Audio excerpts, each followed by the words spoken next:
Hello, I'm Dr. Sam Fillingain, and I'm here today to talk to you about an innovative approach of how to treat and take care of diabetics in your practice, and a means of actually identifying the 4 types of diabetes. Presently, most physicians are looking at just type 1 and type 2 diabetes, but there's actually new emerging types of diabetes that require specific forms of treatment, and to do that, you're going to have a means of identifying these diabetics. Now, I'm going to take you past what has been called the standard of care for years, and we're going to stretch your way of thinking about this disease, and I hope you'll come into this conversation open-mindedly so you can see exactly how the patients in my practice have done so well. Now, we have approximately 3,800 diabetics in our practice, and of that group of patients, the average hemoglobin A1C has been 5.7 for 8 years running, and that was documented by an outside group that came in and data mined our office. Of these patients, we have an inordinate small amount of patients with small vessel diabetic complications such as peripheral neuropathy, chronic kidney disease, and retinopathy. We also have an extremely small number of patients having heart attacks or strokes. For the last number of years, we've only had 1.2 heart attack patients per year. And if you look at the last 5 years, we've actually had 0 stroke patients, when in actuality, we should have had many more based on the patient population that presented to our clinic. So how are we stopping this, and how are we taking the diabetics aspect of this disease and preventing cardiovascular disease? Well, let's get into that right now. Now, before we go any further, I want to actually take you through the 4 types of diabetes and make sure we're on the same page and we're actually defining the 2 new types, type 1.5 and type 3, that you might not be as familiar with. Recently, I've spoken in 3 state medical society meetings, and of those 3 state medical society meetings, there was only a few doctors that had ever treated a case of type 1.5 diabetes, which is also called latent autoimmune diabetes of adults, or LADA. And there were actually 0 physicians that raised their hands at any of the 3 state medical meetings that had ever treated a case of type 3 diabetes, which is a little bit newer information. Now, let's talk about the different diabetes types. You're familiar with type 1, which is an autoimmune type of diabetes that usually hits children, oftentimes comes after a viral illness, and these kids lose their beta cell function rather quickly, usually within 3 to 6 months after the onset of this autoimmune attack. The difference between the autoimmune attack of diabetes type 1.5 is it's a very slow attack to the pancreatic beta cells, and these patients lose function over usually 5 to 8 years. Certainly once you get past 6 months and you still have these antibodies present, you know you're not dealing with a type 1, but you're rather dealing with a type 2 if you've still got a fair amount of pancreatic function. Type 2 diabetes, we're all familiar with. It has to do with an insulin resistance that's genetically turned on at some stage in life, and this insulin resistance is from the neck down, dealing with body tissues below the head. In 2005, we identified some research from Brown University about type 3 diabetes, and this is where the phrase diabetes type 3 was coined. They were doing research and realized that there were patients that had Alzheimer's syndrome, and when they actually did pathology specimens of evaluation, they realized that there were parts of the brain that had very low levels of glucose and very low levels of insulin growth factor. There were parts of the brain that had normal levels of insulin and normal levels of insulin growth factor. Specifically, the parts that were getting destroyed with the insulin resistance of the brain were the frontal cortex, the hypothalamus, and the hippocampus, which is the specific areas that gets attacked in a patient who's developing Alzheimer's syndrome.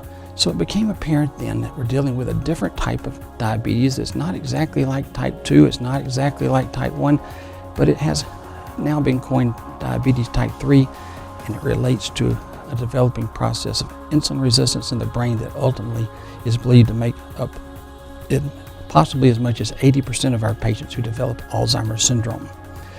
With that being said, let's think about how we can build and construct a new way of approaching diabetes. We've been doing the same old things for years, And our patients are having tremendous amounts of complications. But if you look at the complications in my practice with this new approach, extremely low levels of complications, and this can be constructed in your office just as well.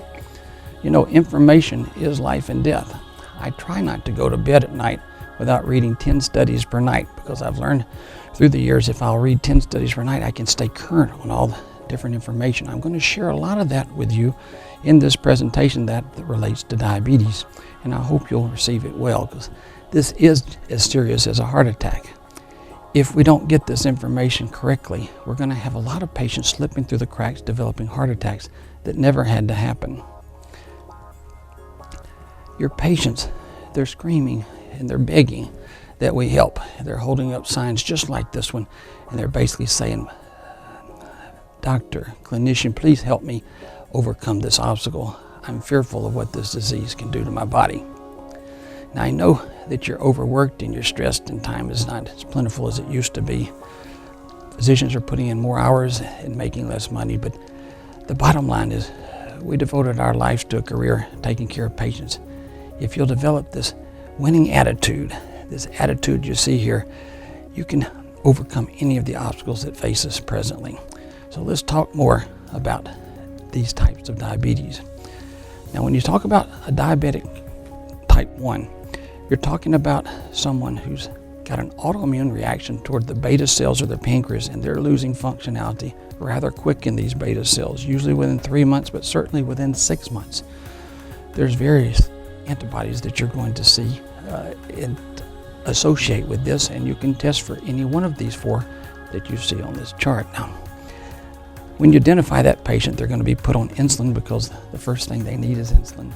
These patients are not insulin resistant. They primarily need insulin where it was previously given by the pancreas. Now, when you look at a type 1.5 diabetic, these patients have some of the similar type antibody reactions present on the laboratory, but these patients actually slowly degrade their pancreatic beta cells. You go after 6 months of seeing these antibodies and their beta cells are still functioning, and then you'll go a year, 2 years, you'll see these patients will go on average 5 to 8 years before they lose complete function of their beta cells of their pancreas. If indeed that's the case, you're dealing with a whole different type of immune reaction, and you've got some time to actually turn this mechanism off. We're going to talk about how to treat that in just a minute. When you look at type 2 diabetes, you've been doing this for years. You see things that relate to blood sugar being fasting sugar over 125. You see a 2-hour glucose tolerance test, blood sugar of over 200, and there's a greater than 6.4 hemoglobin A1C that would also make this diagnosis evident. You realize that you could have a hemoglobin A1C that would be much lower than 6.4 and still be a type 2 diabetic, but those people would have to be brought out by a 2-hour glucose tolerance test and challenging them with the carbohydrates and see how they can process it. If they process it so slow, their sugar was over 200 2 hours later, even if they had a 5.1 hemoglobin A1C, they would still be classified as diabetics. Now, I must tell you, in my own mind of minds, I don't think there's a difference between prediabetes and diabetics. I'm extremely proud to see the American Academy of Clinical Endocrinology make a position statement several years ago that said you need to treat prediabetics like you treat diabetics, because these patients have the same level of small vessel disease and the same level of large vessel disease as full-blown diabetics. I think of prediabetes like pre-pregnancy. You're either pregnant or you're not pregnant. In my opinion, you're either diabetic or not, but I realize we still have classification numbers that don't exactly coincide with that. Regardless, you need to take this type 2 diabetes serious, and there's multiple facets to this disease that I don't think we're presently looking at. Now, this type 3 diabetes has got a lot of attention, at least in my clinic lately, because there's quite a few of these patients out there. If you've got a patient who's got insulin resistance developing in the brain, this is rather serious. If you talk to patients who have a family member that's previously had Alzheimer's, they may tell you this is one of their biggest fears in life, is they would themselves become an Alzheimer's patient, and they don't want that to happen in their life. Thus, the ability to identify this particular issue with type 3 diabetes has become rather important, because if you identify it, Theoretically, you could turn this off, and in actuality, based on the biomarker information we're seeing in our practice, I believe we are turning it off. Years ago, some of the pharmaceutical reps asked Dr. Fillingham, don't you treat Alzheimer's patients in your practice? They said, all these other physicians use this much and this much of Alzheimer's related medication and you use very little. What's going on here? And I said, well, I actually do treat Alzheimer's patients in my practice when I see them, but in actuality, I don't see so many patients with Alzheimer's syndrome.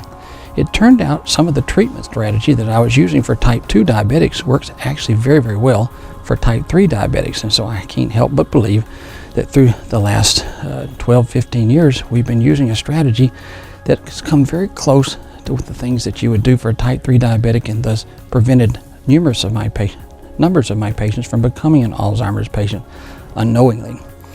Now we have interest in identifying a biomarker that would actually tell us which of your patients would have type 3 diabetes, and it appears that leptin and using the leptin to BMI ratio may be one of the best ways of doing this. You realize that when a person has been overeating carbohydrates and they have too much glucose circulating, that the fat cells in the abdomen will send a signal to the brain through the form of leptin, and this hormone goes to the brain and tells you to downregulate your appetite, downregulate your desire for carbs. Well, some people get the message and some people don't. The ones that don't seem to get the message get higher and higher levels of leptin to compensate for not receiving the signal. These people, in my opinion, are the people who are insulin resistant in the brain and are requiring higher and higher levels of leptin, just like patients who have type 2 diabetes who have trouble getting glucose in the cells make higher and higher levels of insulin to basically overcome the processing of that glucose into the cell. Now, if indeed I'm correct and you can identify these patients, following the leptin to BMI ratio will actually help you tell you when you've turned this signal off and certainly downregulated the risk for these patients. Some people think putting their head in the sand just seems to be the best way to do this because this is all just too scary for them. But to be honest, what you don't know really can hurt you. So what I'm wanting you to do is to take a broader net to this whole subject and start extending your lab analysis for more things than you've been doing presently in your diabetic management. When I go across the country teaching physicians about cardiovascular disease and focusing in on diabetic issues, I'll often ask, what is the main thing that you're doing with your diabetics to look at management? And the majority of physicians will say, I look at the hemoglobin A1C or the mean blood glucose, and from that I determine how well my management is going for that patient. And while glycemic control is very important, it is only one aspect of this whole disorder. You've got to also consider that these patients have insulin resistance, and now we have biomarkers that tell us how much insulin resistance is present. You realize that's a basic way of looking at how much diabetic genetic expression is present in these patients. Now, if you've got diabetic genetic presence in a high level and you have the ability to downregulate that to a low level, that can't help but improve your patient's outcome. I want you to think about the analysis we've given before where you have the water pipe that's over your ceiling. It's leaking a large amount of water, and you grab a mop and I grab a mop and we're mopping the water, but we're getting nowhere because there's water steady coming on top of us, right on top of the area we just mopped. Now you're so smart, you go to the water source and you turn the water off, and now the water leak from the ceiling no longer is coming down. We have a puddle of water on the floor beneath us. We each have a mop. The same mops that we were having no success with before, plenty of success with, because we've turned off the source. Now, if diabetes type 2 has a source of genetic expression and you have the ability to downregulate that expression and essentially turn it off as far as the way it's expressing it to the patient, why would you not want to do that? And in actuality, you do want to do that, and this is going to be a form of improved care in your practice if you'll start doing the biomarkers necessary to identify who's got this genetic expression, and then use these same biomarkers to see when you've effectively treated them in such a way to turn it off. Now you've looked at glycemic control and insulin resistance. The next thing you want to look at is beta cell function. You realize that when a patient has impaired glucose tolerance, which is the second phase of prediabetes, by Dr. Ralph DeFranzo's study, you determined that these patients have already lost between 50 and 79% of their pancreatic beta cell function. By the time you become a full-blown diabetic, according to the same Ralph DeFranzo study, you've lost between 80 and 100% of pancreatic function. Now, if indeed you had the ability to monitor this functionality, and when your pancreas is overworked, you're also monitoring your ability to restructure and rebuild this function. See, I'm of the opinion that you can actually take a type 2 diabetic and reverse this process. And if you'll go to www.straighttotheheart.info, you can actually see Debbie's story when you click on past episodes, because Debbie was a diabetic that came to my practice because of 3-vessel disease that was inoperable. She had angina readily when she came to my practice, and it was rather debilitating to her. Her hemoglobin A1C was 9.8, and Debbie had actually no detectable C-peptide in her blood when she first came to my office. Therefore, her pancreas was no longer functioning. She tells me from history she was on pills for diabetes for 5 years and then was switched to insulin, for which the next 25 years before coming to my clinic, she would have been on insulin only. So for 30 years, Debbie's been a diabetic. She presents with no insulin production or beta cell function, and we're not doing too well with blood sugar control because the hemoglobin A1C by anyone's standards at 9.8 is not good. I ended up changing her strategy. We put her on Actos, metformin, Byetta, and I changed her insulin to an insulin pump. I gave her instructions about staying on a diet that was low in carbohydrates. In fact, we'll speak to that more in just a second, but 25 grams of carbohydrates is what we found at my clinic is the ceiling for most type 2 diabetics every 4 hours. So she stayed very faithful to eating less than 25 grams of carbs every 4 hours, and she exercised 7 days a week, greater than 50 minutes every day, getting her heart rate up to her 70% level, which was over 125 beats per minute. Now, over the next 6.5 years, Debbie's insulin pump was turned down repeatedly as her insulin requirements were less necessary. Her pancreas started rejuvenating and basically rebuilding functionality. The combination of the Actos and the Byetta was having some rebuilding success, and the insulin that was given was taking workload off the pancreas that was now starting to work better each and every day. In 6.5 years, we turned Debbie's insulin pump off. She no longer needed insulin. Now, when we started this ordeal, her hemoglobin A1C was 9.8. When we stopped her pump, her insulin pump, her hemoglobin A1C was 5.2. 3 years later, Debbie's hemoglobin A1C is still 5.2, but now she's on even less medicine. She was taking Actos 45 milligrams, which has now been downregulated to Actos 15 milligrams. She was taking metformin, but she no longer needs metformin in her medication profile. She was taking Byetta. We did switch that to Bydureon for simplicity's sake, and now we will watch and see. But I suspect Debbie will do what many of our other patients have done, and that's basically rebuild their pancreas to a place where it can function without help. Downregulated the genetic expression where she no longer has a genetic expression that looks and appears like that of type 2 diabetes. And basically she can come off of medication in probably 2 or 3 more years if she would stay the course. We've had over 350 patients that have successfully been able to come off medication, which certainly makes me think that this particular reversal strategy has quite a bit of merit if it's done the correct way. Now, the last thing we're going to be talking about as far as the things you look at in a diabetic would be the diabetic inflammatory changes, because it's not the blood sugar that's hurting the patient, in my opinion. It's the inflammation related to the blood sugar. Now, see, if you're aiming at the wrong target, which may be blood sugar, when indeed it's the inflammation that's actually hurting their blood vessels related to this blood sugar, you're going to need to be focusing a little bit more on the target this way. Because if you aim a target over here and the real one's here, you'll never hit the real target. And we'll talk more about that in the minutes to come. Now, what's going to happen if you look at your diabetic patient and you overlook recognizing that they could have more than one type at once? What if you had a patient that had type 1.5 diabetes while you're treating their type 2 diabetes? Well, basically, if you don't work on downregulating that autoimmune response, you're going to lose your pancreas, even if you were doing the correct strategy to reverse type 2 diabetes, because the immune attack on that pancreas is going to overcome your other efforts toward reversal strategy with type 2 diabetes. What if you had a type 3 diabetes patient that also had type 2 diabetes? Because type 3 diabetes is always going to piggyback on another form, either type 1 or type 2. Now, with that being said, if you missed the type 3 diabetes, you might be doing a perfectly wonderful job for type 2, but if your strategy is not correct, the type 3 will go on and cause brain tissue destruction, leading toward Alzheimer's syndrome, which would be tragic if you knew you could actually do something to prevent this just by changing the way you address this devastating disease.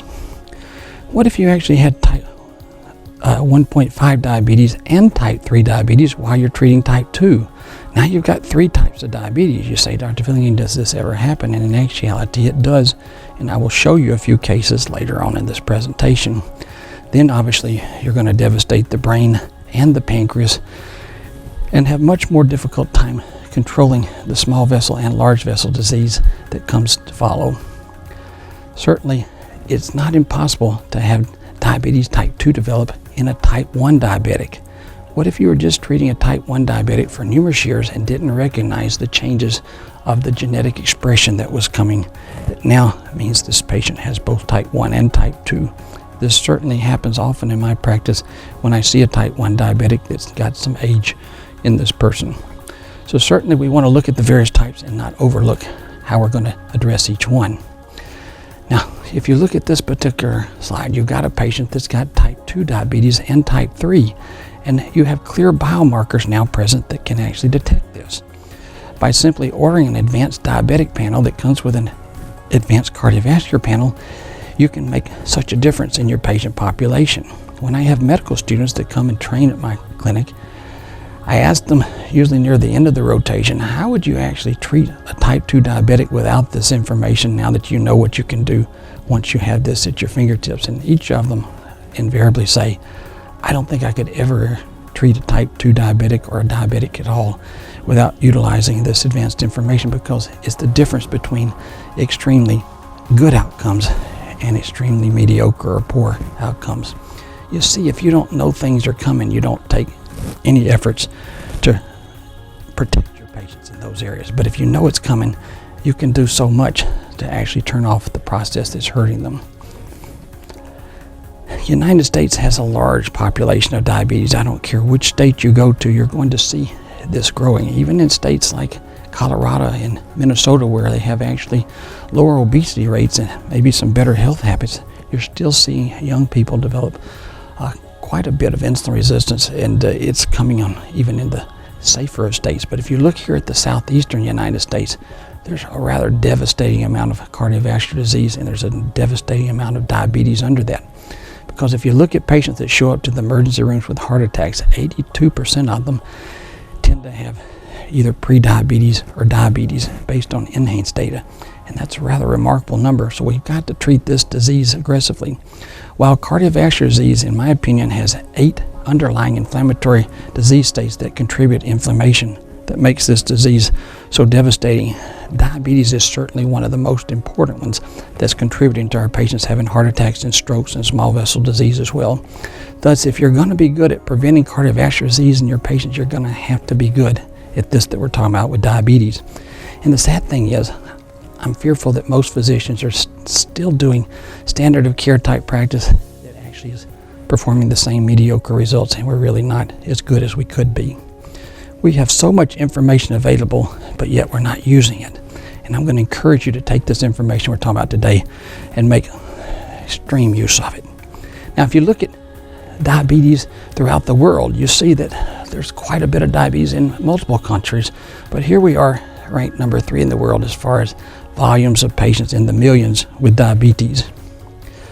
Now, diabetes is on the upswing in the United States, and we're seeing a sharp increase in diabetics in this country since 1990s, and thus you need to be doing things as best you can to identify these patients as quickly as you can. I think it stands to reason if you catch someone early when they've had less pancreatic damage, less damage to their blood vessels, less damage to their various tissues, that you're going to have a much better outcome than if you catch them late. It's mind-boggling to me to understand why physicians are still waiting in many areas till a person becomes technically a full-blown diabetic before they begin any medication treatment, when you realize that without that medication tied with diet and exercise, your chances of stopping this disease from progressing are almost dismally low, if not zero. To identify these patients early, though, you're going to probably need to do more than just look at things like glycemic control. You're going to need to look at the things that consider changing the lipid structure in a diabetic, such as the way diabetes and insulin resistance affects HDL in a lowering fashion and the ApoA1 with it.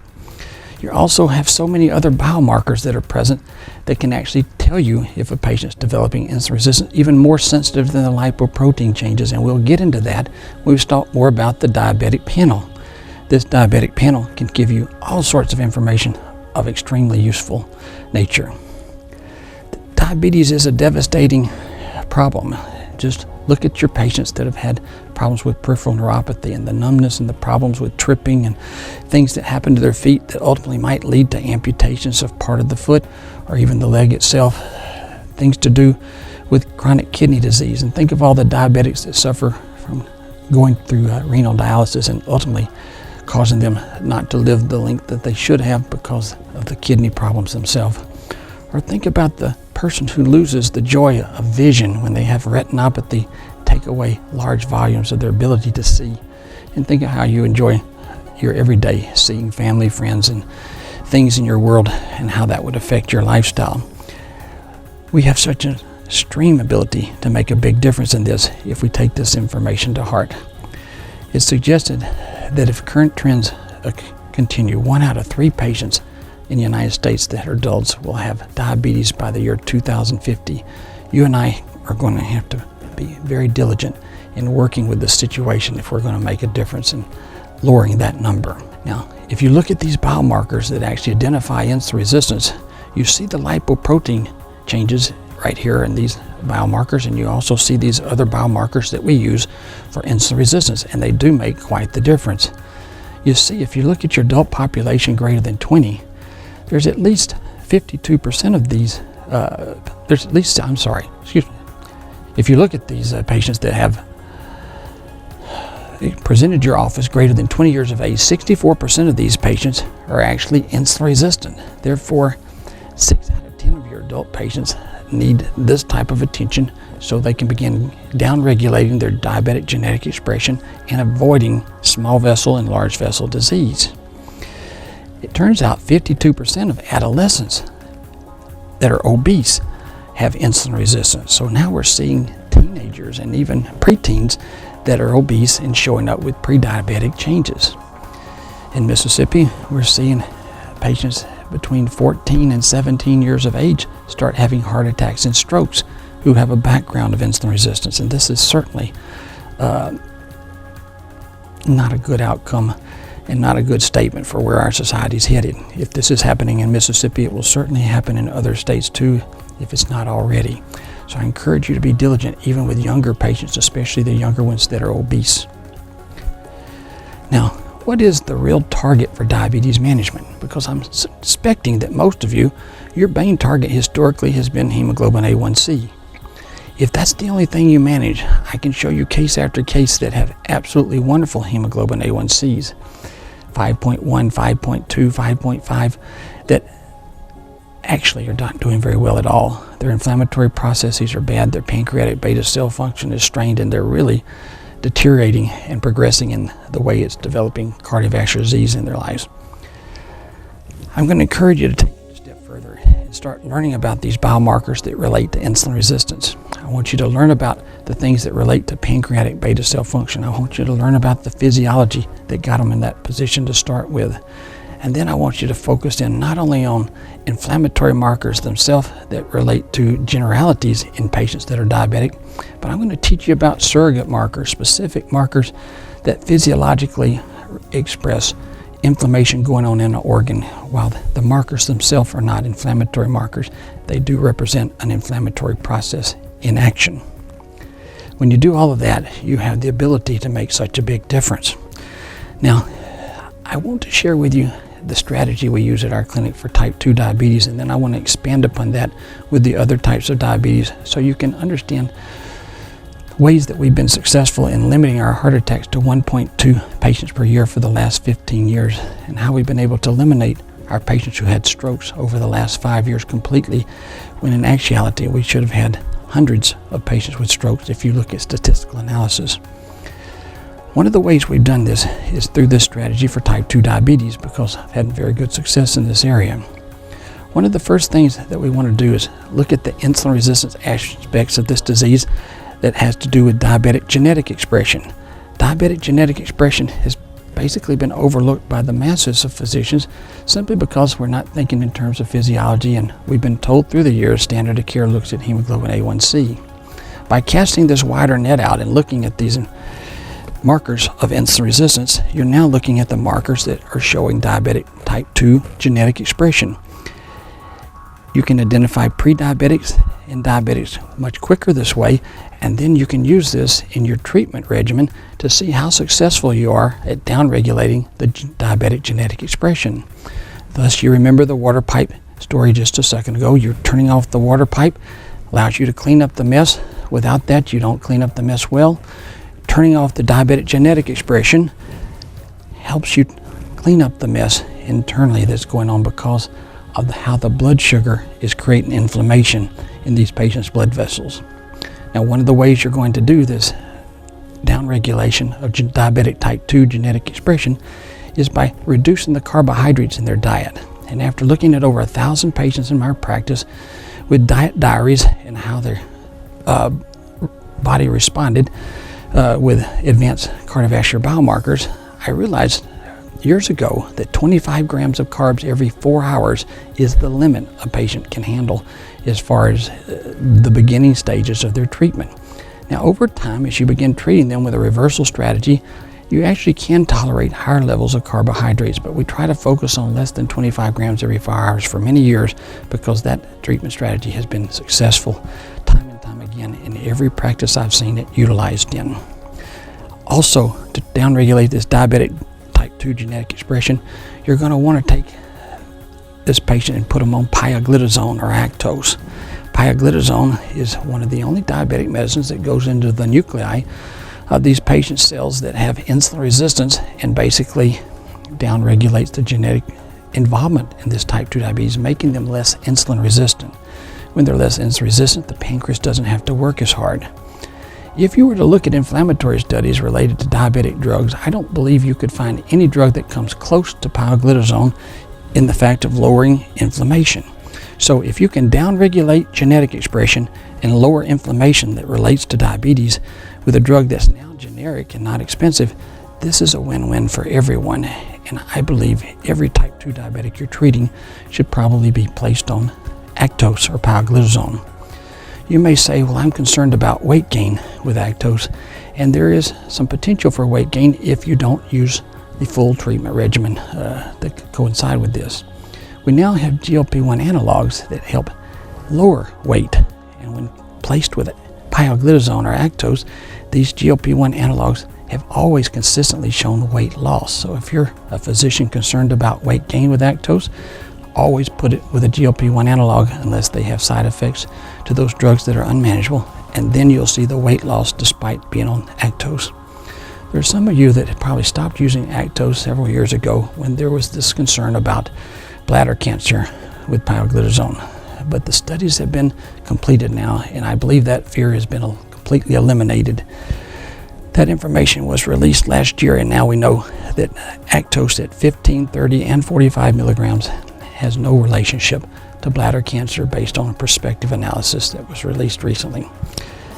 Thus, with that off the board, you might say, I'm concerned about fluid shifts in patients that have congestive heart failure.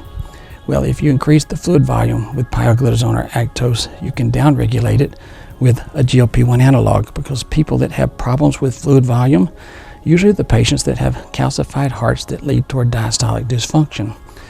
There's been off-label study information that shows that when you give a person these GLP analog medications, you increase their cardiac output 15% if indeed they had diastolic dysfunction to start with. So if your patients were beginning to swell with the Actos and you gave them a GLP-1 analog like Byetta, Victoza, Bydureon, or Tanzium, you would actually be eliminating most of the fluid, if not all of it, just simply by using these drugs in combination. Also, when a person is retaining fluid because they've been placed on Actos or pioglitazone, you would want to lower the salt intake, and you get them to a health coach or a dietitian that can actually specifically address where salt is getting in their systems. Many times patients tell me, I don't add salt to my food, and then they'll be cooking with the salt. So you take the salt out of the cooking, and then they'll say, well, I don't cook with salt and I don't add salt to my food, and they're still swelling. I simplify a few things for them so they realize the amount of salt that's in pre-processed food. You realize if you tell your patients that if a food has to be refrigerated for more than, it can be refrigerated for more than 5 days without being thrown away, it's bound to have a salt type preservative, and thus that helps them understand the things they're eating out of the refrigerator that very well could be having salt. We talk about canned products and the amount of salt that's on them unless they're labeled specifically low sodium, and all the things that are pre-packaged that have salt related problems. If they're going to eat vegetables, and you encourage that, frozen vegetables and fresh vegetables seems to be the best way to go. Now you have the ability to turn off this genetic expression using the low carb diet, exercise, and the use of pioglitazone. The next thing I do is I target their inflammatory responses. I'm basically looking at where the inflammatory responses are coming from, therefore to target my specific treatment. There's 5 specific organs that you can measure surrogate markers for that actually identify things that are going wrong with your diabetics, and that would include markers for your liver, your pancreas, your fat cells, your brain cells, and your kidneys. And specifically, we're talking about the liver being that small dense LDL increase that occurs after a person has overeaten carbs. When you overeat carbohydrates, or your patient overeats carbohydrates, your liver flips the switch, so to speak, and manufactures or synthesizes bad fat for 4 days. And while it's making that bad fat, it's simultaneously making an inflammatory response. When this happens, your pancreas becomes inflamed, dealing with all the issues with the fat and the resulting glucose that tags in with this downstream. Your fat cells become overwhelmed with all the free fatty acids circulating, and they indeed also have a fatty cell inflammatory response from the intra-abdominal fat cells, that being seen by adiponectin that goes down. You see, a person that's got a normal adiponectin level, that's eating the right amount of carbs and it has the ability to process all this, will usually keep a level somewhere between 35 and 45 of adiponectin. But when you see that adiponectin level decline below 16, you certainly have a problem with the fat cell response, which started from the carbohydrates being overeaten over and over again. And if it gets below 8, you've got a actually very severe problem. Sometimes your patients will clean up their act and they'll begin eating less carbs, especially right before the blood's drawn, and you'll see the small dense LDL improve. When the small dense LDL gets down to about 10 to 12, you now realize this patient's eating like Mother Teresa, at least in the last few weeks. But if you were to see the adiponectin level still very low, despite that very low small dense LDL, you know that they've done it recently, and that over the long haul, they're still eating too many carbs. Over time, 3, 6, 9 months, you're going to see the adiponectin level rise back to 35 to 45, if indeed you've got these patients to a safe place. So you watch these various biomarkers that have to do with inflammatory responses. We look at the pancreas by the fasting insulin level, or the fasting the fasting proinsulin to C-peptide ratio. We're going to be looking at cystatin C levels tied in with the kidneys, leptin to BMI ratios for the brain, and the adiponectin, of course, for the fat cells. After looking at that, you're going to look at the hsCRP and the fibrinogen to see the generalized inflammatory response of the body, and you're looking at plaque-2, LP, PLA2, and myeloperoxidase as the chronic inflammatory changes. When you've got all these things in control, now you've got the inflammatory response and diabetes under control. In my opinion, once you've got these in control, your diabetes management is working extremely well. Now, The next thing we want to do is we want to focus on diet issues as well. Your patients need a lot of information that helps them learn how to eat under 25 grams of carbs. Some of my patients don't carry smartphones because they don't think that they could use the computerized functions, but I teach them how to use things such as Siri on my iPhone, which can actually tell a patient how many carbs in a specific food item. I'll push the button on my phone and say, Siri, how many carbs in an apple? And it'll say there are 30 carbs in an apple. And say, Siri, how many carbs in a specific product from a specific restaurant? And then it would tell me that. And see, most patients realize I can push a button.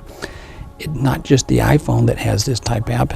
There's various apps on the other phones too that involve a push button microphone response to questions such as carbohydrates within food. So now all of our patients, even the ones who are not computer literate, can get access to exactly how many carbs are on their plate before they eat it. I teach my patients not to do this by the seat of your pants. Many of them think, I kind of know what's in this and I kind of know what's this, and then they go about eating it. But you see, when you do that, they tend to make mistakes. You see, there's no such thing as a small sin or a big sin as far as this carbohydrate excess. If you overeat carbs past the 25 gram ceiling and say eat 35 grams of carbs, it flips the switch in the liver, starting that cascade of inflammation from the liver, pancreas, and fat cells. If you eat 100 grams of carbs at the same meal, same switch is flipped. It's much like going to a light switch. When I flip the light switch up and it turns on the light, I've got a light brightness that I expect in that room, but if I take my fist and I hit that light switch very forcefully, the light turns on, but it's only at the same brightness. When you eat 35 grams of carbs that exceed your 25 gram ceiling, you have just flipped the switch with your finger. When you eat 100 grams, you have just flipped the switch in the liver, the same amount. Thus, it's important that your patients understand that when they do small sins with their diet, they're doing the same devastation, and they need to stop it. They need to try to be as faithful as they can for a number of years, allowing your chance to reverse this disease by turning off the genetic expression, lowering the inflammatory response, and then rebuilding the pancreatic beta cell function through incretin-related products. Now, the next step of my diabetic plan is to look at how you treat these diabetics as far as the treatment plan with a reversal strategy. You see, if you had 100 patients that you asked if I could take care of your diabetes and have a potential of reversing this disease state, would you like me to try that? I think 100 out of 100 would say absolutely. If there's even a remote chance I could become a non-diabetic one day, I would absolutely love that. And so you don't expect to see your patient say, no, I embrace my diabetes, I love my diabetes, I would like to have a heart attack with my diabetes, I'd like to have an amputation with my diabetes, I certainly would love to have erectile dysfunction. If you'll just leave my diabetes alone, I can do that. Nobody says that. So if you're using drugs that do not help you potentiate reversal strategy, why would you do that? Because your patients actually want this disease to reverse. Well, the reason is because this is not generally common knowledge that you can reverse type 2 diabetes in humans. We've known for years that you could reverse type 2 diabetes in animals. But why is it did you think you couldn't do it in a human response? Well, there was a study several years ago that looked at lactose and byetta, this combination I'm just describing, pioglitazone, downregulating genetic response, byetta, upregulating the pancreatic beta cell function, and there was actually not a reversal seen in this particular treatment with patients. But now let's look at the possible flaws to this whole structure, and let's also look to see if it was a complete failure. While at the end of the study there was not increased function in the patients that had this lactose and byetta regimen, there was not a significant decrease either. The function stayed relatively continuous and same. Thus, in 5 years' time, you would expect most diabetics to have lost pancreatic beta cell function and had progressed in disease. So the fact that they didn't lose function was indeed some success. But I tell you, you can do better. If you're looking at biomarkers, you can see if you successfully downregulated the genetic expression. You see, just by using lactose and byetta alone, that may not be enough. If your pancreas is consistently overworking and it's causing an inflammatory response, in my experience, there's crosstalk going on between this pancreatic inflammatory response and the diabetic genetic expression that you're seeing on your biomarkers. If you were to add insulin in the once a day form of basal analog insulin like Levemir or Lantus, you can now give the pancreas some help with reducing its workload, and then the crosstalk seems to lessen, and the biomarkers that show you the genetic response go down consistently. So we might need to be using insulin much earlier. Now, some of my patients have had relatives when they got on insulin, they died several months later, and of course insulin would scare them. But you have to explain to these patients that insulin in these particular areas, when used too late, does come sometimes too late to do any good. But insulin used early can provide significant help to this patient that will allow them to potentiate the reversal of their disease. Once you're ready to put insulin on a patient, you need to stick to your guns. If they're fearful, you need to help them through their fear, but you need to be dogmatic, because once you determine they need insulin, and we have to get them to accept this so they can get better. Lastly, if you've done all this work to get your genetic expression down, you've got the diet controlling these inflammatory responses from the liver and the cascade that comes with it, and you've got all your other inflammatory responses in check, and you're good with the diet, they're no longer doing it by the seat of their pants, and you got them on a reversal strategy, and you're seeing some reversal changes on your laboratory, make sure that simultaneously you're taking very, very good care of their lipids, because if their inflammation is low and their lipids are completely controlled, now you're going to see plaque removal. Years ago, there were 38 physicians that were sending their carotid Dopplers with intimal medial thickness to this physician in Georgia, who also read my carotid Doppler with intimal medial thicknesses. But now this physician called me one day and said, "Sam, I have 38 physicians that I read this same study, this carotid Doppler with intimal medial thickness, other than you, and they've never, the entire time I've been reading their studies, ever had a single case of a person with plaque regression. But plaque regression is common at your office. What are you doing that's so different than these other 38 physicians?" And I had to explain to him, I'm focusing on the inflammation related to the blood sugar, and most of them are probably just focusing on the sugar itself. I'm looking at the inflammatory responses from other disease states, because there's 8 disease states where most of them are probably keying in on standard of care ideas that don't specifically focus on the inflammatory way of treating these other disease states. So if I'm keying in on inflammation and there's less focus over here on that same factor, and I'm having these excellent results where they were not seeing any, these would be extremely important areas for us to do more research and show and demonstrate how this works. So more and more patients will be able to have access to this as physicians buy into the whole strategy. If you look at your patients that show up with type 1.5 diabetes, on our advanced diabetic panel, we put an anti-GAD autoantibody analysis.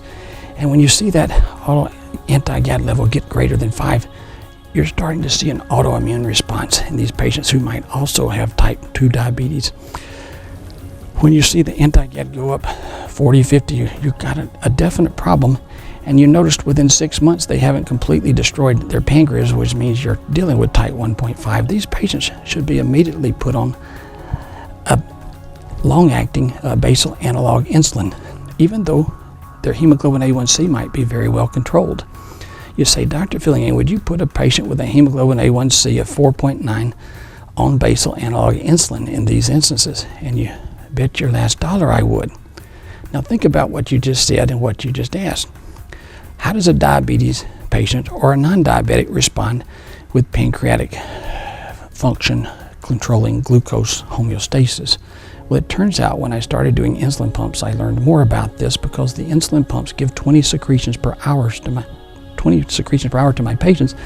And I asked the question, why 20 secretions per hour? Well, that's exactly what the pancreas does to maintain yours and mine and our patients' glucose homeostasis throughout the day, 24 hours a day.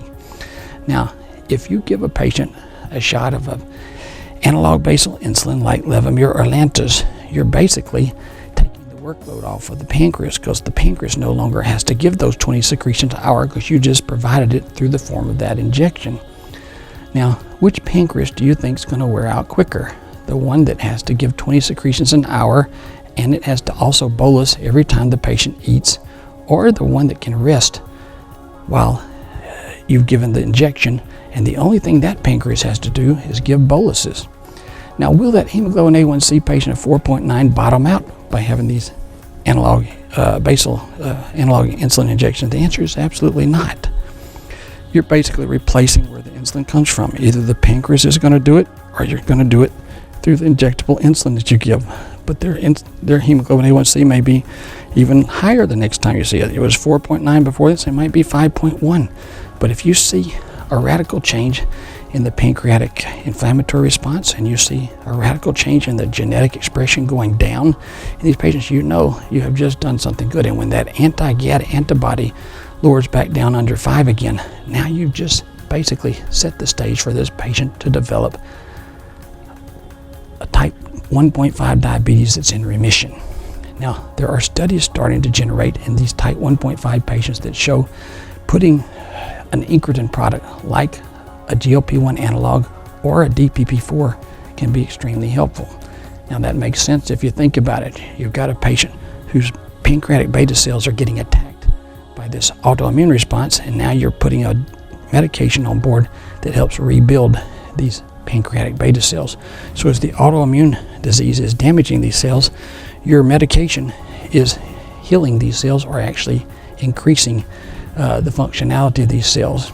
Thus, if you're losing cells and you're gaining cells simultaneously, it prevents your patient during that time period from losing pancreatic beta cell function, while the basal analog insulin is hopefully downregulating the autoimmune response and putting these patients in remission.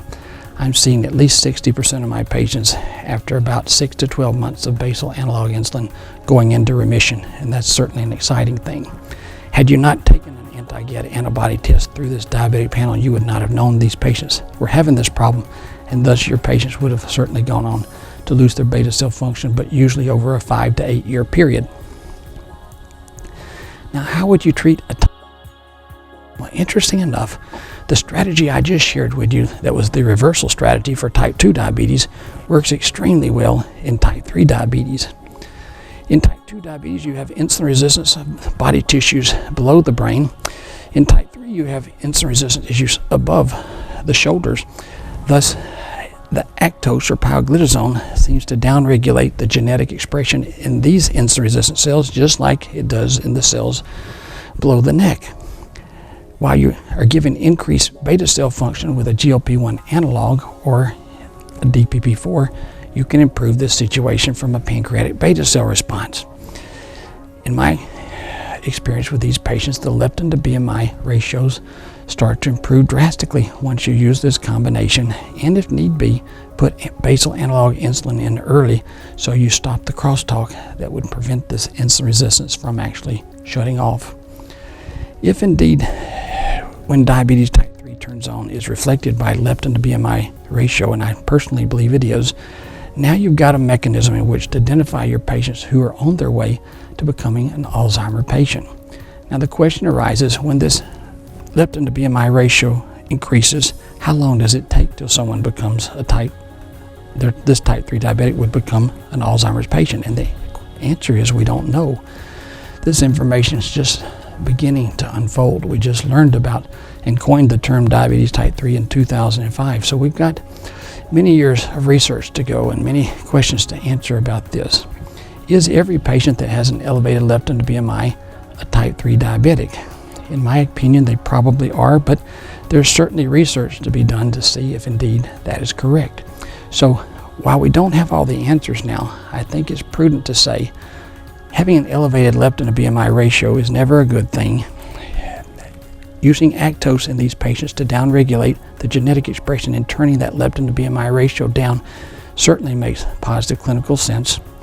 Using a GLP-1 analog to increase the pancreatic beta cell function seems to be the priority medication way of improving beta cell function, because you realize a GLP-1 analog will do it quicker than a DPP-4.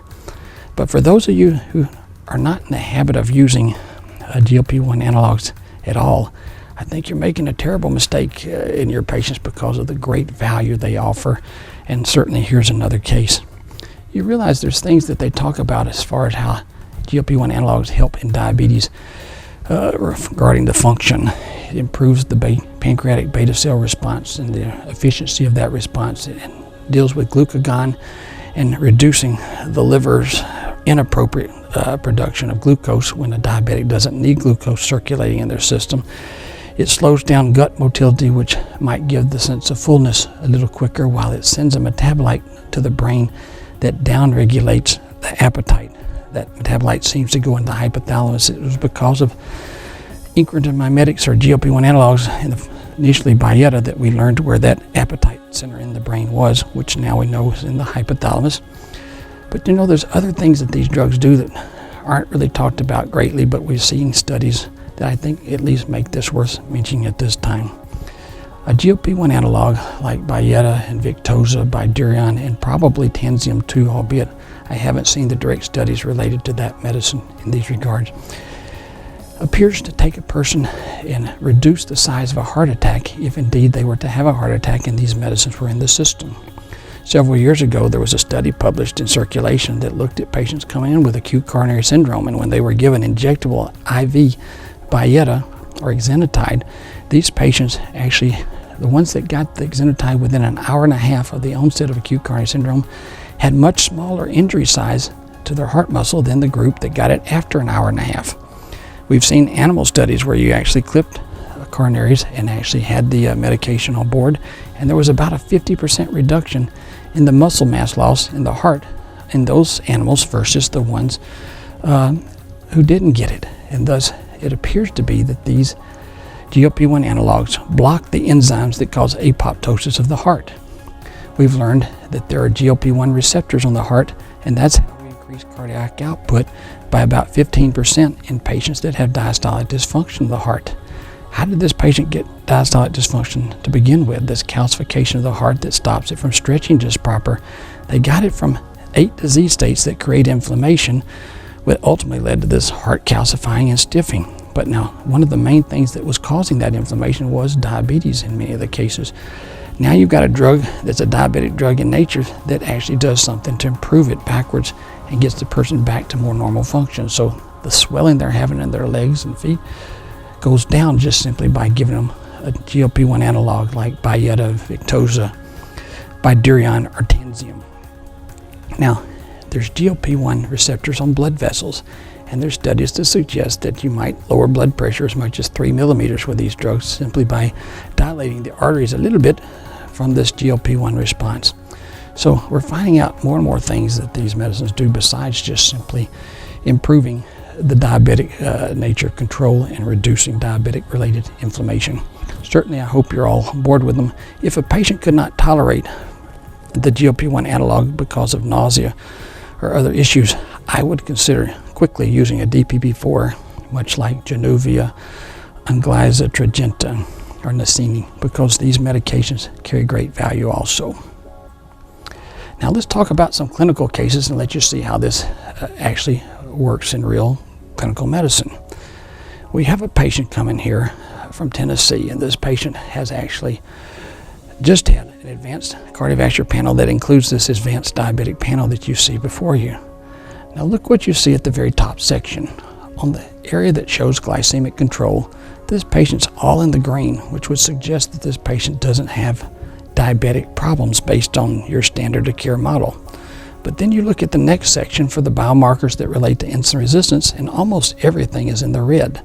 The areas that relate to insulin resistance of the body from the neck down, the areas that reflect insulin resistance of the brain, they're all in trouble. So is this patient in trouble, or is this patient not in trouble? See, I implore you to look into this data more significantly. You're going to find study after study that implicates these specific biomarkers for how they reflect insulin resistance and how to pick up on a pre-diabetic and a diabetic earlier. This patient is obviously being waylaid from an inflammatory response and needs help. But if you're a standard of care doctor that sticks only to standard of care issues and markers, you're not going to take action in this patient that obviously needs action taken. If you go down to the bottom section that looks at beta cell response to this inflammation and this thing going on with this type 2, type 3 diabetic, you're seeing that the pancreas is now struggling to get the job done. You do notice that the anti-GAD is less than 5, so this patient does not have type 1.5. So now we've identified a patient with type 2 and type 3 diabetes. Now here's where I want to focus on good glucose control appearance on your standard of care blood test. You've got a patient with a 5.6 hemoglobin A1C. You see the 2-hour glucose challenge below that in the 2-hour glucose tolerance test. You notice that the 2-hour glucose on this patient is 198. That's actually so close to diabetes, I don't see how you could call it anything else but a full-blown diabetes type 2 patient. But yet the hemoglobin A1C is 5.6, and many of you, prior to this discussion we're having today, would not actually treat this patient at all, when in actuality this patient has already lost 80% of his pancreatic beta cell function. Waiting too long for these patients can be devastating. When you look at this next section of the diabetic panel, you see insulin resistance is out the wahoo. But yet, if you were a standard of care physician and you only grabbed an hemoglobin A1C in your regular panel of blood work, you would have never ordered these specific tests and you wouldn't have known it. Thus, my patients that get these advanced panels with regularity would get help. Your patients would not. Thus, I could have better outcomes in case after case because I would take action to things I know exist. Because you didn't know it exists, you would not take action. Therefore, your patients go on to develop peripheral neuropathy, they go on to develop chronic kidney disease, they go on to develop things including Alzheimer's in this particular case potential. Now, that's certainly not acceptable. Now, if you look at the last section, the beta cell function on this diabetic panel, you see some stress to the beta cells, but then I brought up the small dense LDL so you could see if this patient's actually overeating carbohydrates. And this patient is overeating carbohydrates. The small dense LDL-C is 45. Go back to where the normal levels are. A small dense LDL-C less than 20 is normal. If your patient is eating carbohydrates like a Mother Teresa, someone who's strictly on that diet every single day, this small dense LDL-C is going to be somewhere between 10 and 12. Thus, this patient can improve their beta cell functionality issues just by cutting down the carbs. Now, lastly, we want to look at this patient's inflammatory response. If you look at the various inflammatory markers, even if you didn't know which each one represented, you see a lot of red and you see a lot of yellow. Red means really bad, yellow means bad, green means usually pretty good. In this case, this patient's having a lot of inflammation related to diabetes. If you had been a standard of care doctor and just looked at that hemoglobin A1C, you would have done nothing for this patient, and thus you can imagine all the different organ damage, all the blood vessel damage, all the plaque that sets up, all the issues had you not taken action on this patient. But because we did an advanced test, we're going to make a significant difference in the outcomes. Now, this patient comes back 5 months later and 7 months later, and you see these different areas of improvement. I'm going to break them down for you. Here's the patient's glucose control. We started with a hemoglobin A1C of 5.6, which I think we all can agree, just by glycemic control itself, that is not a terrible number, but it goes down to 5.2 and 5.0, which are actually better numbers. Where is a person's hemoglobin A1C who actually has no insulin resistance, no diabetes, and no problem with carbohydrate issues? And that's usually at 4.7. So now we're actually much closer to that 4.7 that a normal patient with no insulin resistance problems would be having. But you got to ask yourself some questions.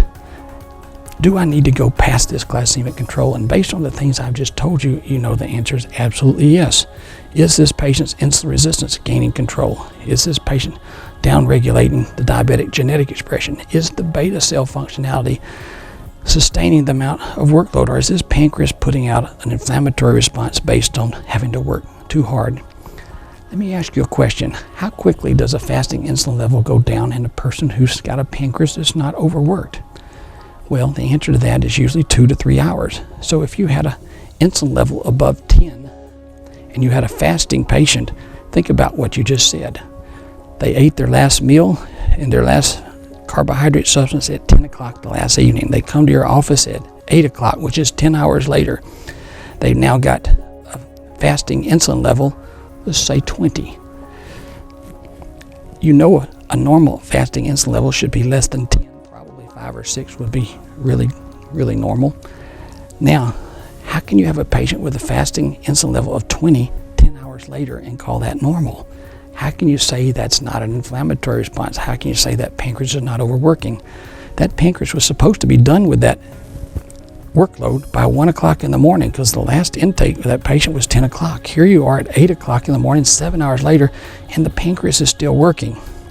Now, if I put you on a job and I work you 24 hours a day, 7 days a week, it's not going to take long for you to give up the ghost. You're going to be tired and wore out and exhausted. So what do you think the pancreas is doing in a patient that has to do the same thing? We got to start asking the bigger questions. How are we doing with the beta cell response? How are we doing with the genetic expression? How are we doing with the inflammatory response?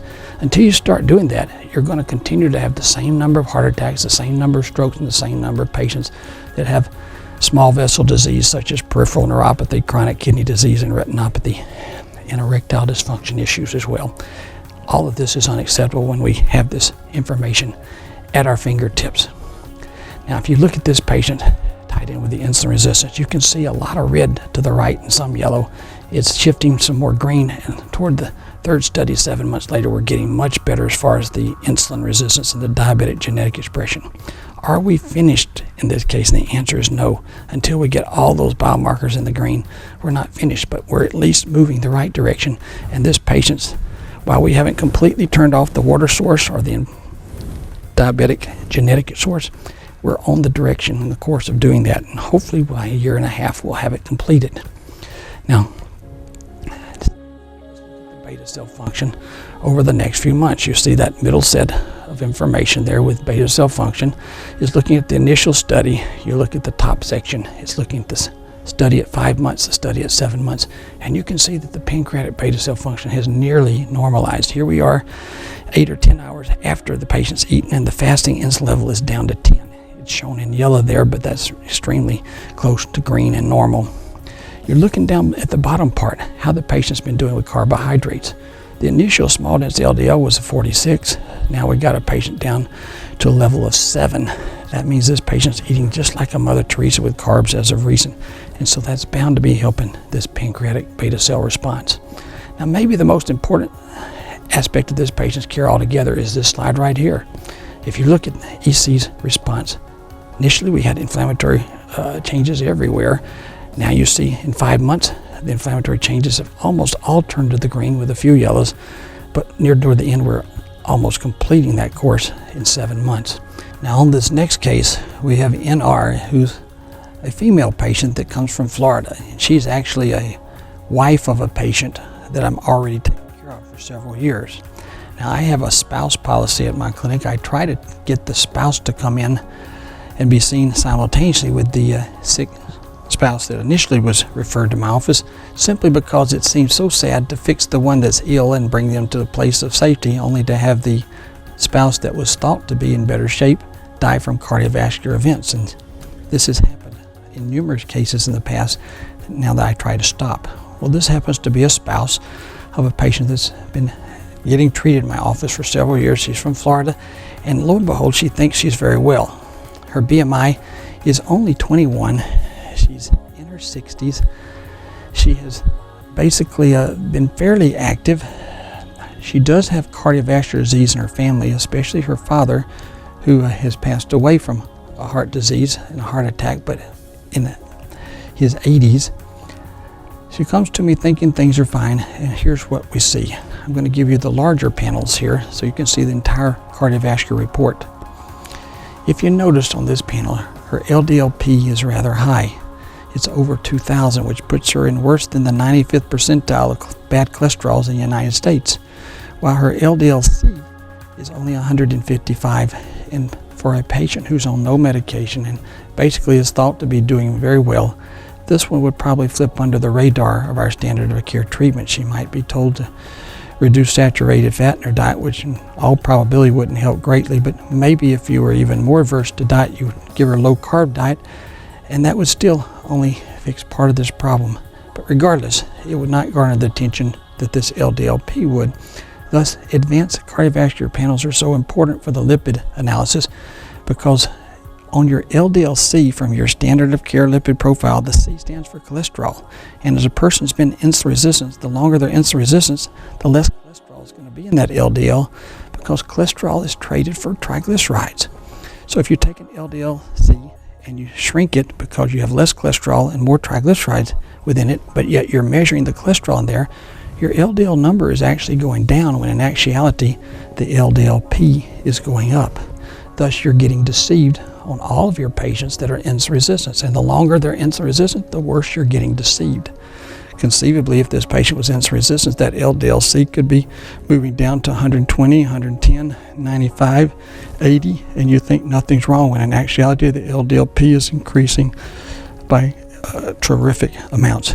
Thus, I implore and encourage you to start measuring more advanced type blood work for looking at lipids, including the ApoB and the LDL-P.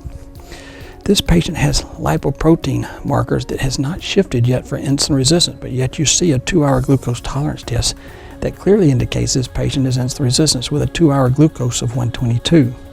Now, don't be mistaken. Many of you have been fooled in the past to think that anything between 100 and 140 is normal, but by no means is anything between 100 and 140 normal on a 2-hour glucose tolerance test. I see where you could have got confused with that, however, because when you go and look at societal websites such as the ADA's, you're going to see anything that's over 140 reflect impaired glucose tolerance. Anything that's above 200 reflect diabetes type 2 completely. But let's think about that. Earlier I explained to you that 140 to 200 2-hour glucose reflects over 50% of your pancreatic beta cell loss, up to 79%. But those people that have a fasting glucose over 100 but less than 140, they actually have lost beta cell function too. They just haven't got to the level of IgT yet. These patients are called insulin resistant syndrome, and they've lost somewhere between 1 and 49% of their pancreatic function. How could you call a blood test that shows 49% loss of pancreatic beta cell function normal? In actuality, you shouldn't. But if you've been mistakenly doing that through years, just stop what you're doing and realize a 2-hour glucose over 100 is bad. Technically, a fasting glucose over 84 is not normal. If you go back to Waskop's data, the people that had a fasting blood sugar greater than 84, they actually had a much higher incidence, by statistically significantly higher incidence of developing diabetes within 4 years. And thus, this fasting glucose of 100 we use is actually a little too high as a cutoff. This patient is clearly developed insulin resistant syndrome. We don't see it on the lipoprotein markers. You will see it when I show you the diabetic panel soon, because the markers of insulin resistance on the diabetic panel turn on quicker and they turn off quicker than the lipoprotein shifts. In my experience, the lipoprotein shifts take about 1.5 to 2 years before you actually see them in a person that's developing insulin resistance. Years ago, this was the only markers that we really knew about for certain that would actually give us this information. Now that we have so much information about these other insulin-resistant markers, I encourage you to use those with higher specificity. Now, this patient has problems with an ApoE3/4 development.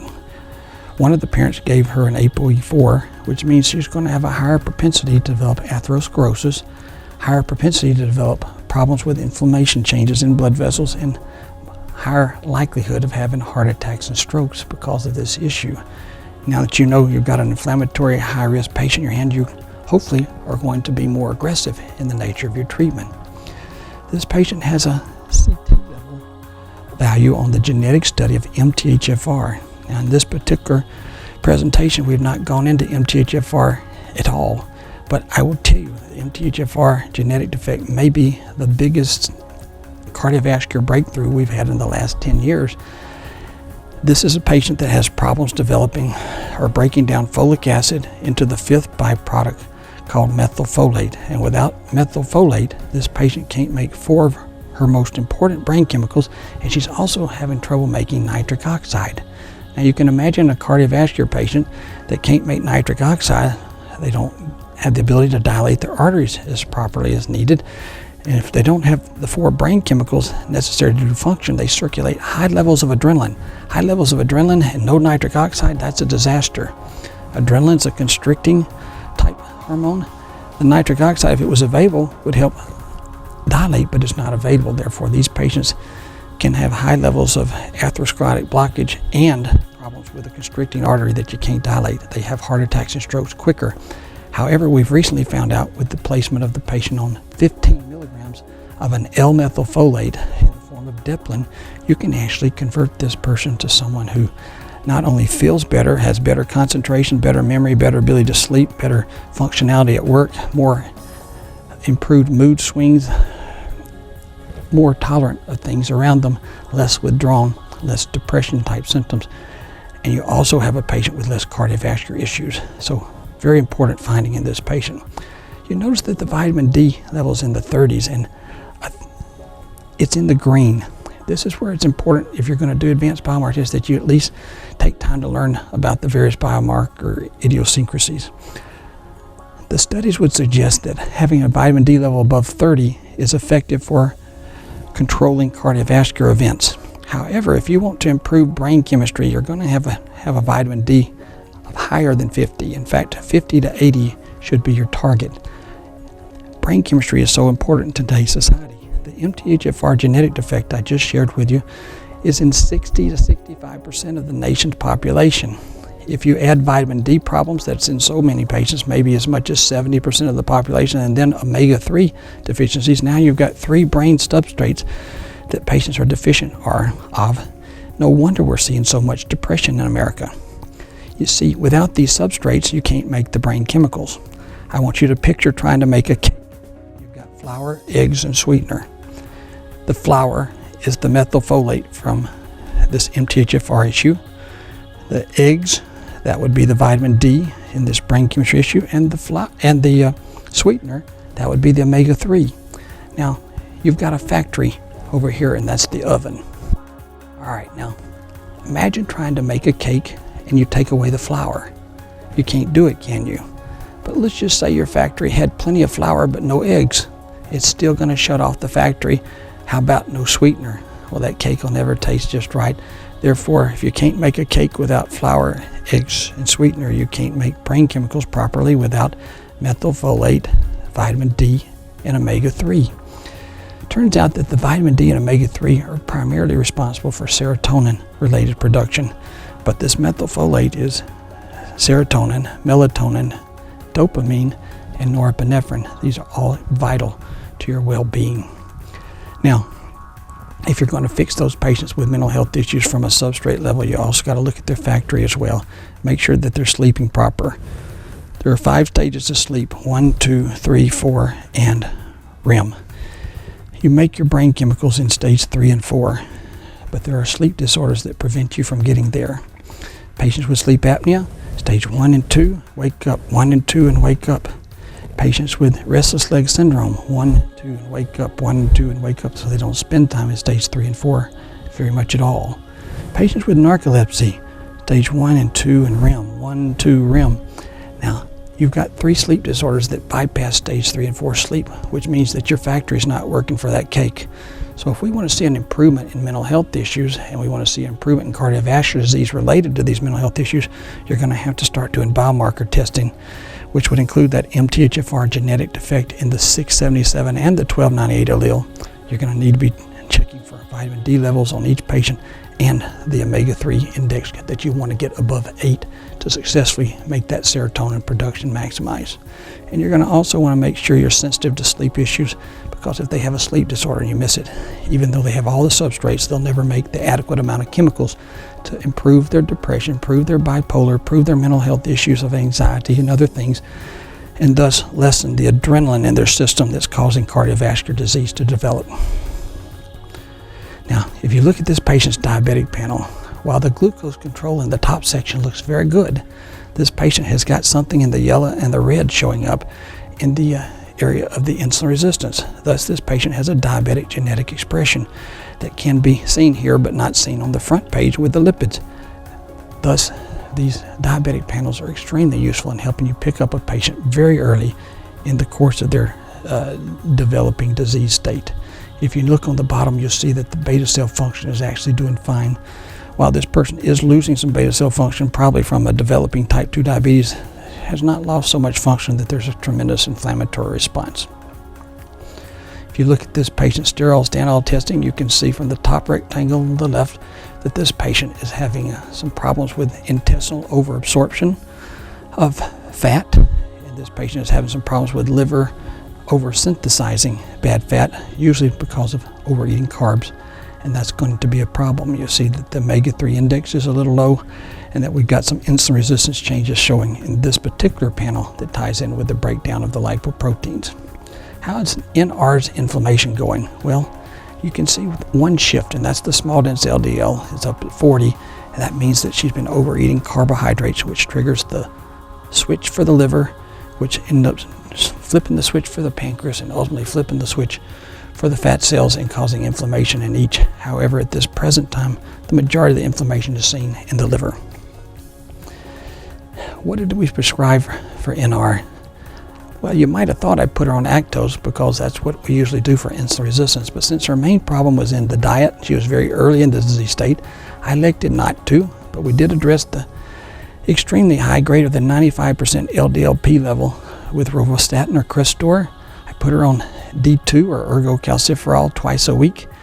We got her on fish oil. I gave her a recommendation of 6 capsules of the 1,000 milligrams daily for her omega-3 fatty acid replacement. And lastly, for that MTHFR genetic defect, I gave her Deplin 15 milligrams, 1 capsule daily. Well, let's see what happens to NR when she comes back. You'll notice a few months later, about 3 months, and then about 8 months later, we're seeing a lot of green show up toward the end. So here we are at 9 months into treatment, and she's gone from eating a lot of carbs to being almost like Mother Teresa. You notice her first visit back, she wasn't quite Mother Teresa, but she had improved her carbohydrate intake substantially. This is not uncommon. There's a learning curve on how to reduce your carbs to less than 25 grams every 4 hours. It's not easy to do, but once you learn how to do it, it becomes very doable, and actually it's not misery if you know how to do it correctly. You see the insulin resistance changes start to show up in the lipoproteins as time goes by, because generally speaking, the lipids and the lipoproteins take about 1.5 years to show up, and they're also slow to reverse. You notice that her inflammatory changes improved. She had some chronic inflammatory changes when she came, and the myeloperoxidase and plaque 2 reflect that. There was some improvement over time as we controlled her disease state. She's very active, and her exercise reflects that, and her hsCRP and fibrinogen are both rather good, even at the beginning and the end. This patient has not got a stiffening heart, and that's useful. You see a normal galectin-3, you see a normal level of NT-proBNP. Now look at here, she has MTHFR testing again, and this time it's the 1298 level, 1298 allele of the MTHFR genetic defect is showing up, as well as the 677. That means she's going to have more serious problems with this production of the 4 brain chemicals and the production of nitric oxide. The Deplin becomes all the more important in these patients. If this patient only had one or the other, though, I would still have treated with Deplin 15 milligrams for the rest of her life. If you look down further, you're seeing where her vitamin D has shifted in a positive way, and that we're doing pretty good with homocysteine in other areas. Look on her diabetic panel and look at the shift that you see with the insulin resistance.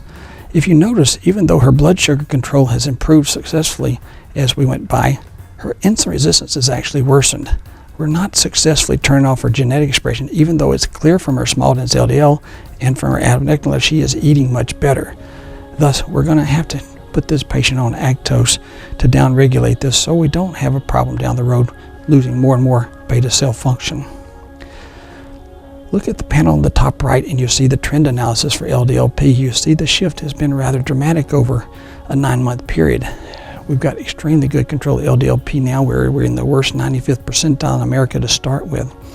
You can see that even though she's got a LDL-P in the 300s, she's actually got oversynthesis in her liver. And what that was telling us is that she's actually skipped some days and doses of Crestor right prior to coming into the office. When you put a person on a statin, such as Crestor, Lipitor, Pravachol, Simvastatin, Zocor, you basically, when they start the medication, everything that those statins are going to do will be done to your lipoprotein changes within 5 days. And then everything that was done by those medicines will be reversed in 5 days if they missed the medication. This patient had run out of Crestor and basically a few days earlier stopped taking it because she anticipated getting a new prescription just days later in my office, when in actuality I would have preferred her to have called my office a week earlier and got a refill on that Crestor, so we would have never missed it.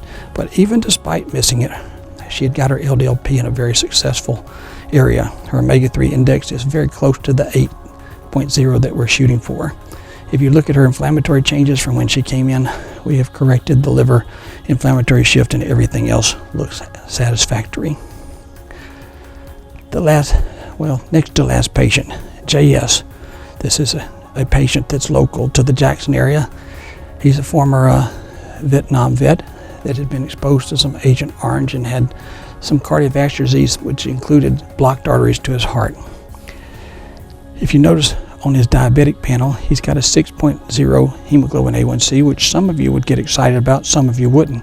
But what you can really notice is the beta cell function. He's struggling rather significantly, albeit he was not completely fasting for this particular study. If you look at his insulin resistance, however, it doesn't look bad on the initial study. Having looked at the 6.0 in the struggling pancreas, I did elect to put him on Actos and Bydureon, and because the pancreas is struggling, I went ahead and put him on analog basal insulin Levemir because I want to take the workload off the pancreas. Could I have done it without the Levemir? And that's quite possible, but since this patient already had high-level disease in his coronary arteries, and I needed a rapid improvement in that atherogenesis, and basically I want the plaque to go away, I elected to take a more aggressive initial route from the get-go. Now I want you to follow his developments over the next year and a half and see some very interesting things that take place. While his blood sugar control has not improved drastically, you will see that his insulin resistance has remained at a fairly decent state, if not improved. But look at his beta cell function. He has the development of anti-GAD antibody, and even over in past a 6 months time period, he still had some anti-GAD issues, which goes along with a type 1.5 diabetic. This patient was a type 2 diabetic when he came to my office. He's now developing type 1.5 simultaneously. He was put on Levemir as an analog basal insulin very early on into the treatment course. Therefore, if you notice, about 9 months later, this patient has an anti-GAD antibody less than 5 again. In essence, the autoimmune response was shut off and stayed shut off for the following year. This patient has an entire different presentation. This is a patient from just outside of Jackson, about 30-40 miles, and it's an elderly woman that actually comes to me with Alzheimer's. You notice she has a leptin to BMI shift, and she's in the early stages of Alzheimer's syndrome. She's also got some insulin resistance problems of a significant nature, and look at the anti-GAD antibody. It's rather high from the get-go. This patient has type 2, type 3, and type 1.5 diabetes simultaneously. How do you treat that? Well, we talked about using Actos and Januvia, or Actos and a GLP-1 analog, along with basal insulin in factors like this. Now, this patient was tried on Victoza and Bydureon and was unsuccessful in the sense that she developed nausea and vomiting that she could not tolerate. So she was placed on Actos and Januvia as the means of downregulating her insulin resistance and improving her beta cell function, while we added Levemir early on because of the problem with type 1.5 diabetes. How did she go on to develop, and how did this course of treatment work? Well, you see that the improvement in glucose control was there, and her insulin resistance definitely improved as time went by. Look at her anti-GAD antibody. It did indeed also normalize. So here we have a patient who has Alzheimer's in the early stages, but doesn't seem to be getting worse at this juncture. That thus rises the question, if you get a person that has Alzheimer's presently, but they're still in the early stages, could you do something to stop that disease from progressing? As we discuss Alzheimer's now, we talk about Alzheimer's as a progressive disorder that's never going to get better, but it's always going to continue to progress. We use medications to slow down that progression. But if indeed their Alzheimer's syndrome is coming from type 3 diabetes, and you turn off the leptin resistance and you downregulate their diabetes type 3 to basically a quiescent state, could you stop that progression? And we don't have the answers to that, but I will tell you that we've been successful in downregulating hers, and she seems to not be getting any worse even over a year after we've made significant progress with her type 3 diabetes.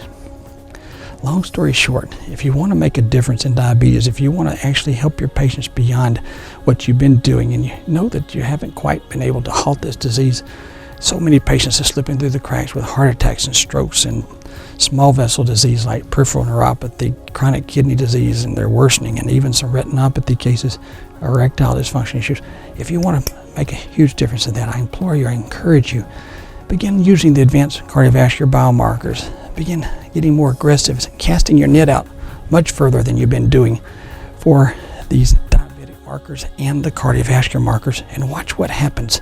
You too can do the very same thing and see diabetes start to go into quiescence. You too can see one day people not needing as much medicine, if not getting off diabetic medicine altogether. But you'll see these markers at an important place, and you won't just be looking at hemoglobin A1C, you'll be looking at inflammation. And when the inflammation is controlled, this disease does not progress. Getting their lipids controlled and seeing plaque going away is such a joy. When you see a patient that's in a very bad place, such as a 95% blocked artery, go to a 50% blocked artery, go to a 30% blocked artery, go to basically a patient that has a clean coronary angiogram after you basically have spent years working with them and developing plaque regression. It's very rewarding to have someone that walks into your office that can't walk to the very front door without angina, and only months later able to walk 3 miles a day and basically care for themselves completely. Very wonderful to be able to take a person and explain to them why they've been unable to lose weight, because every time they overeat carbohydrates, whatever their ceiling is, their liver is making fat. And if you want to lose weight, you're going to have to lose that liver reaction, because that's a 4-day response. Once they learn that 25 grams of carbs every 4 hours is their limit, if they're insulin resistant. If they don't have insulin resistance, their limit's going to be somewhere closer to 90 grams of carbs. But either way, you can help with weight loss, which helps slow down the diabetic genetic expression turning on ever. We can make a huge difference. Where we see diabetes on the rise right now in the United States, we could see it start to decline. Where we see cardiovascular disease in the rise in the United States, we can start to see it decline. Where we see obesity in the United States rapidly rising, we can see it decline. You probably have had patients tell you, well, the reason I don't lose weight is I have this poor metabolism. No.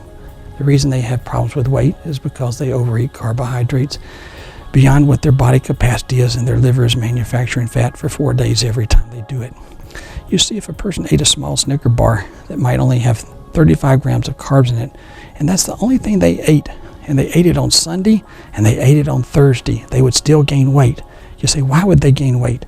Because it's not very much food. That's just one candy bar on Sunday, one on Thursday, and the reason being they would flip the switch on the liver. How do you lose weight when your liver is busy making fat? And the answer is you usually don't. You'd be lucky to break even if you exercised aggressively.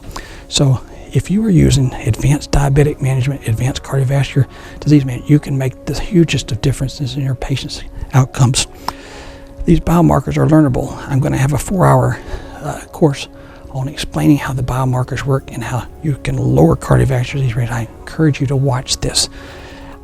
I encourage you to take your diabetics and find them earlier by doing advanced diabetic panels in each one of them. Don't just look at hemoglobin A1C or mean blood glucose, but look at their levels of insulin resistance and try to downregulate their genetic expression. Look at the levels of pancreatic beta cell response and try to take the workload off the pancreas. Institute insulin earlier. Don't be afraid of the needles. Start to look at the inflammatory shifts with diabetes with extreme measure, because when you control the inflammation of the disease, you control how plaque is set up. When you watch the presentation that relates to cardiovascular disease, you'll see exactly what I'm referring to. These panels make a difference. You spend a little bit of money on the front end, you save a lot of money on the tail end. Years ago, I was told by a representative of United Healthcare, Dr. Fillingham, you're one of the most expensive primary care physicians we have in the state of Mississippi. She says you order more name brand drugs than other physicians in your area. You see your patients more often than other physicians in your area, and you order more tests than the physician in your area, and that would be true. But now, while I'm a family practitioner and board certified in that area and trained in, that's what she referred to me as. I'm a cardiovascular risk doctor that only takes care of high-risk cases. She does not know that. I went on to ask this particular woman, how many of my patients in United Healthcare had heart attacks last year? She's clicking away on the computer. She says, none. I said, how many had strokes? Clicking away again, none. How about stents? Because I hear those are expensive. None. Bypass graft surgery, none. Carotid endarterectomy, none. I should have added kidney dialysis, because she would have also said none.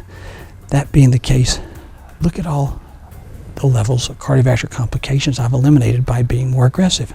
Well, she says, you've surely made me think today. I want to look at these numbers a little differently, and I'll get back to you. Then she hung up. Most of the time when people tell me they're going to get back to me, they rarely do. But this particular official for United Healthcare did actually call me back 2 weeks later. She says, Dr. Fillingham, not only are you not the most expensive primary care physician we have in the state of Mississippi, you're actually one of the least expensive physicians we have in the Mississippi area. She says, I don't understand at all what you're doing, but whatever it is, it seems to be working rather well. I don't want you to change anything about the way you practice medicine. Now you see, we're either going to spend some money on the front end by doing these tests, identifying these patients early, and eliminating complications, or we're going to spend a lot of money on the tail end fixing the problems that developed because we weren't really good at what we did over here. I encourage you to fix them over here. Not only does it save money, it saves lives, and it saves people from terrible maladies. What man wants erectile dysfunction ever in his life? What woman or man ever wants to be blind? How many of our patients want to be on dialysis? None of them. Who would want a heart attack or stroke when it could be prevented by more aggressive care here?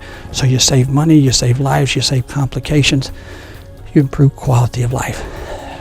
This is what being a clinician and taking care of medical patients is about. It's about making a difference, taking the information you have and using it in the practice and the art of medicine to make this huge, profound difference in really good people holding up the help sign saying, please, doctor, please, nurse practitioner, please, PA, please help me. And you and I step in between the gap and advocate for them.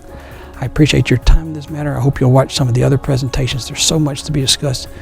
I believe we can make a difference together in how we approach this. Thank you. God bless.